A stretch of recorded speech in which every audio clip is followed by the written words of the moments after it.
Hello everyone! Today, I'd like to go over a budget deck that I've built around Karn, Legacy Reforged, a colorless commander from the most recent set, March of the Machine, The Aftermath. Honestly, I wasn't certain I was going to be able to make a deck at my usual price point given that Karn costs right now about $12. But this deck still rings in under $45 at the time of recording and it packs a punch, due in no small part to Karn's power. As always, my prices are based off of those listed by Scryfall, but will not include the cost of shipping.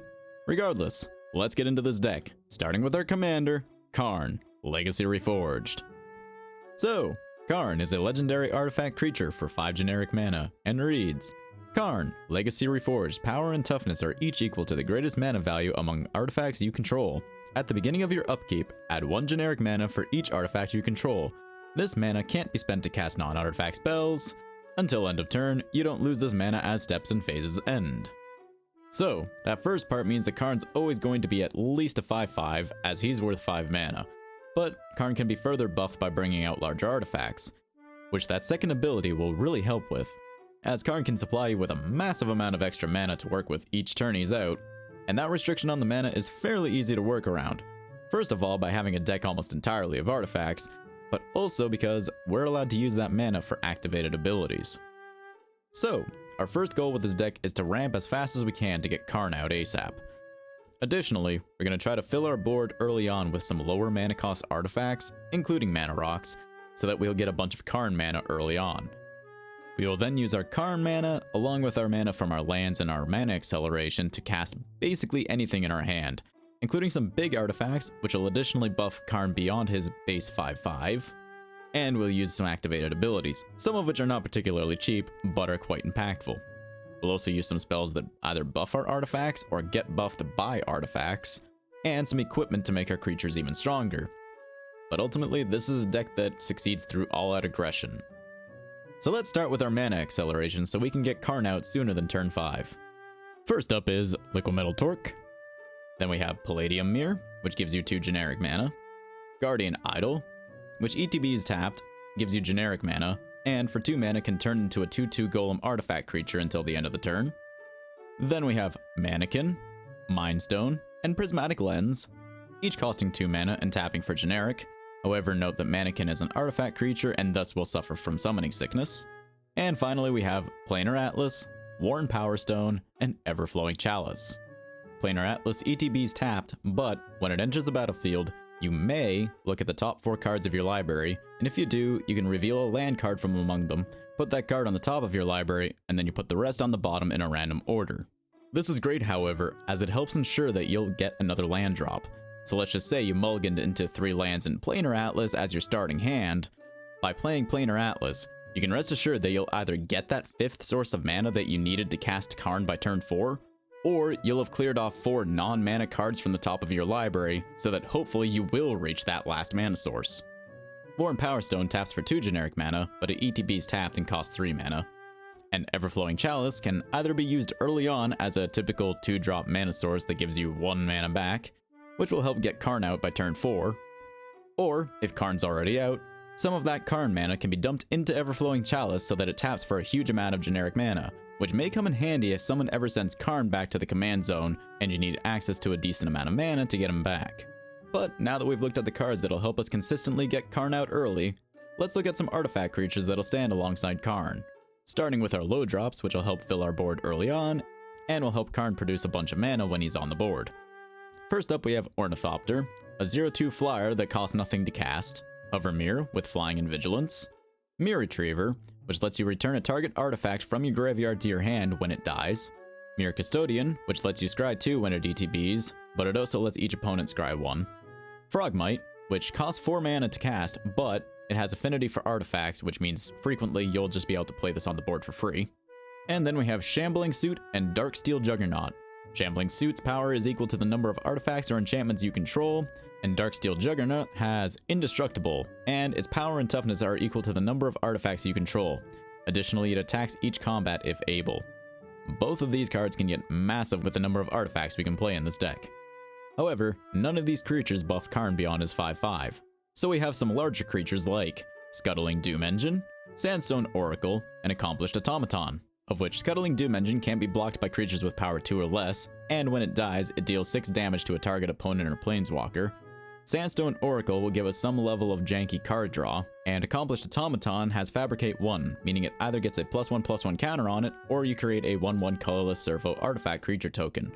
In this deck, given that Karn operates under the number of artifacts that you have, you're probably going to want to make that creature token. We also have Mirror Battlesphere, which creates 4 mirror artifact creature tokens upon ETBing, so that's a lot of mana through Karn. Sojourner's Companion, which has affinity for artifacts, meaning you'll frequently be able to cast this for free, or very low mana cost. Meteor Golem, which, when it ETBs, lets you destroy a target non-land permanent an opponent controls. Gate Colossus, which can't be blocked by creatures with power 2 or less. We don't really have any gates in this deck, so the rest of the text doesn't matter. Walking Skyscraper, which has Trample and Hexproof so long as it's untapped. Maelstrom Colossus, which gives you Cascade. And finally, some real heavy hitters with Ancient Stone Idol, Metalwork Colossus, and Stone Coil Serpent. Ancient Stone Idol being a 12/12 trampler that also gives you a 6/12 when it dies. Metalwork Colossus being a 10/10 that, if it does get dealt with, can be pretty easy for us to bring back, as it just requires us to sacrifice 2 artifacts to bring it from our graveyard to our hand. It'll also be quite cheap for us to cast, as we'll have a good number of non-creature artifacts. And while Stone Coil Serpent being an X spell won't actually buff Karn, but we can use the Karn mana to get an absolutely massive creature, as Stone Coil Serpent enters the battlefield with X +1/+1 counters on it, and it has Reach, Trample, and Protection from Multicolored. So now that we've gotten through our artifact creatures, let's look at spells that buff our artifacts. First up, we have Steel Overseer and Chief of the Foundry. Steel Overseer can be tapped to put a +1/+1 counter on each of our artifact creatures. And Chief of the Foundry has an Anthem effect, giving other artifact creatures we control +1/+1. We also have Joyrous Familiar and Foundry Inspector, both of which make it so our artifacts cost 1 less generic mana to cast. And finally, we have Shimmermere and Voltaic Servant. Shimmermere has Flash and lets us cast artifact spells as though they had Flash, meaning we can cast basically our entire deck as if it had Flash. And Voltaic Servant lets us untap a target artifact at the beginning of our end step. Now let's go over some equipment that we can use to buff our creatures. First we have Cathar's Shield, Haunted Cloak, and Swiftfoot Boots. Cathar's Shield costs nothing to cast and gives its equipped creature +3 toughness and vigilance. Haunted Cloak gives its equipped creature vigilance, trample, and haste. And Swiftfoot Boots gives its equipped creature hexproof and haste. Additionally, we have Blackblade Reforged, Nettlecyst, and Sigil of Distinction. Blackblade Reforged gives its equipped creature +1/+1 for each land you control. Nettlecyst has Living Weapon, meaning that it ETBs on a 0/0 creature token, but it gives its equipped creature +1/+1 for each artifact and enchantment you control. And Sigil of Distinction is an X spell that comes into play with X charge counters on it, giving its equipped creature +1/+1 for each charge counter put on Sigil of Distinction. However, its equip cost is removing a charge counter from it. Given that Karn can produce a huge amount of mana, this particular artifact can be pumped to be massive. Regardless, let's now go over some artifacts that are useful, but they were just harder to group together. First up is Herbal Poultice, which is a 0-drop that lets us regenerate a target creature, useful if somebody tries to deal with Karn or one of our big creatures. We also have Manifold Key, which can be used to untap another target artifact, or can make it so a target creature can't be blocked this turn. We also have Key to the City, which, for the cost of discarding a card, can make it so one of our creatures can't be blocked this turn. Additionally, when it untaps, you can pay 2 to draw a card. There's also Icy Manipulator, which can be used to tap an opponent's artifact, creature, or land. Sculpting Steel, which can enter the battlefield as a copy of any artifact on the battlefield. We also have Chimeric Mass, an X spell that enters the battlefield with X charge counters on it, which for 1 mana, until the end of a turn, Chimeric Mass becomes a construct artifact creature with power and toughness equal to the number of charge counters on it. And finally, we have Planar Bridge, which is a tutor on steroids. For 8 mana, you can tap it and search your library for a permanent card, which you then put onto the battlefield and shuffle. Now, 8 mana might be a lot, but Karn will be consistently producing a huge amount of mana that you can spend on this activated ability, meaning nearly each turn you could tutor out your biggest or most impactful permanents directly onto the battlefield, such as your Metalwork Colossus, Ancient Stone Idol, or Nettlecyst. Now, one of the main effects that we still need to go over is card selection and card draw. First up, we have Rogue's Gloves, which lets you draw a card when its equipped creature deals combat damage to a player. Mask of Memory, which lets you draw 2 cards and then discard a card when its equipped creature deals combat damage to a player. Zephyr Boots, which gives its equipped creature flying, and additionally when it deals combat damage to a player, you draw a card, then discard a card. Diviner's Wand, which gives its equipped creature, whenever you draw a card, this creature gets +1/+1 and gains flying until the end of the turn. And, for 4 mana, draw a card. Seer's Sundial, which, whenever a land enters the battlefield under your control, you can pay 2, and if you do, draw a card. Arcane Encyclopedia lets you draw a card for 3 mana. Jayemdae Tome lets you draw a card for 4 mana. And Crystal Ball lets you scry 2 for 1 mana, although that's more card selection than card draw. We also have Dreamstone Hedron, which is basically 3 Mind Stones stapled together and technically a mana artifact. But for this deck, I'm more interested in the pay 3, sacrifice, and draw 3 cards. We also have Loreseeker Stone, which for 3 mana lets you draw 3 cards, but the ability costs 1 more to activate for each card in your hand. However, we'll be casting a lot, so we'll frequently have a pretty small hand, so this won't cost a huge amount more than 3 frequently. Similarly, we have Tower of Fortunes, which for 8 mana lets you draw 4 cards. And finally, we have Slate of Ancestry and Mind's Eye. Slate of Ancestry for 4 mana lets you discard your hand and draw a card for each creature you control. And Mind's Eye reads, whenever an opponent draws a card, so at least during each opponent's upkeep, you may pay 1. If you do, draw a card. Now it's good to note that some of these effects are quite expensive, but Karn's mana can be used to pay for it.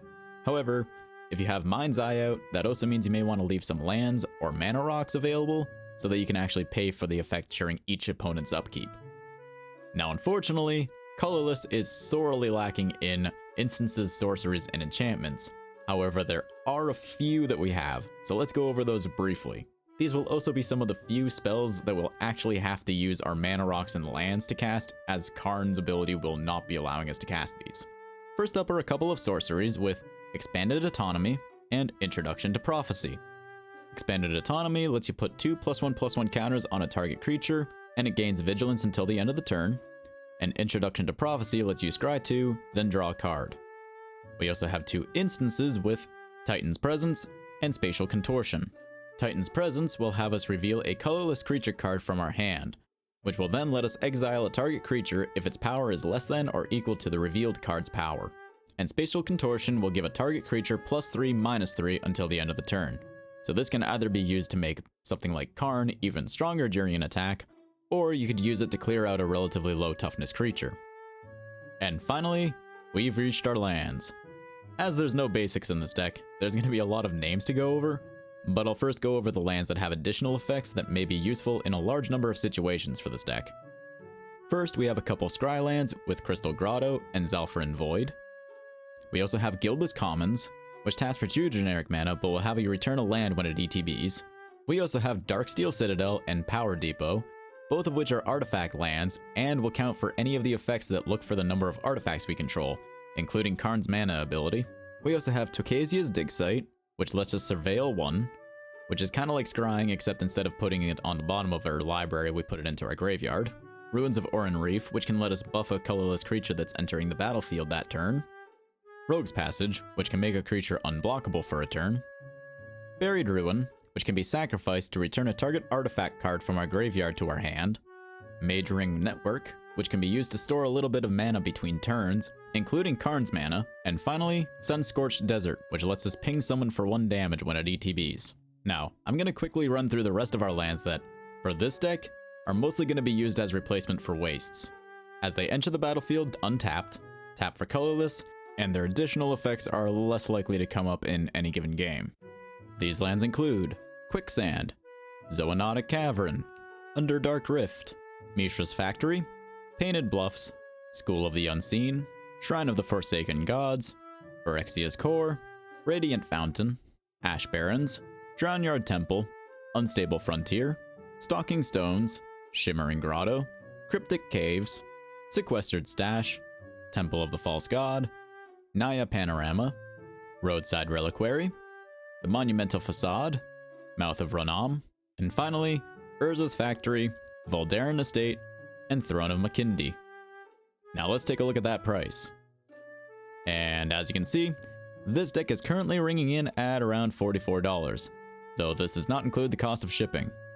Now I'm going to throw out a couple of suggestions if you want to upgrade the deck, but there's plenty of artifacts out there that you could easily sub in.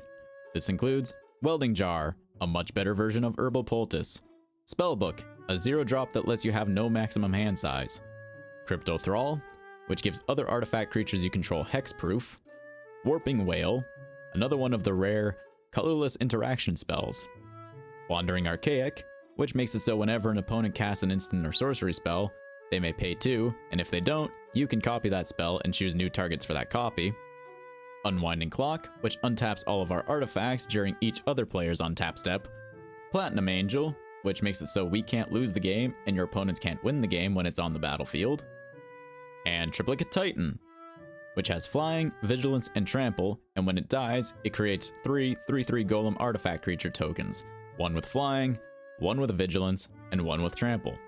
Regardless, if you'd like to build, play with, or adapt this deck, the link as always is in the description down below.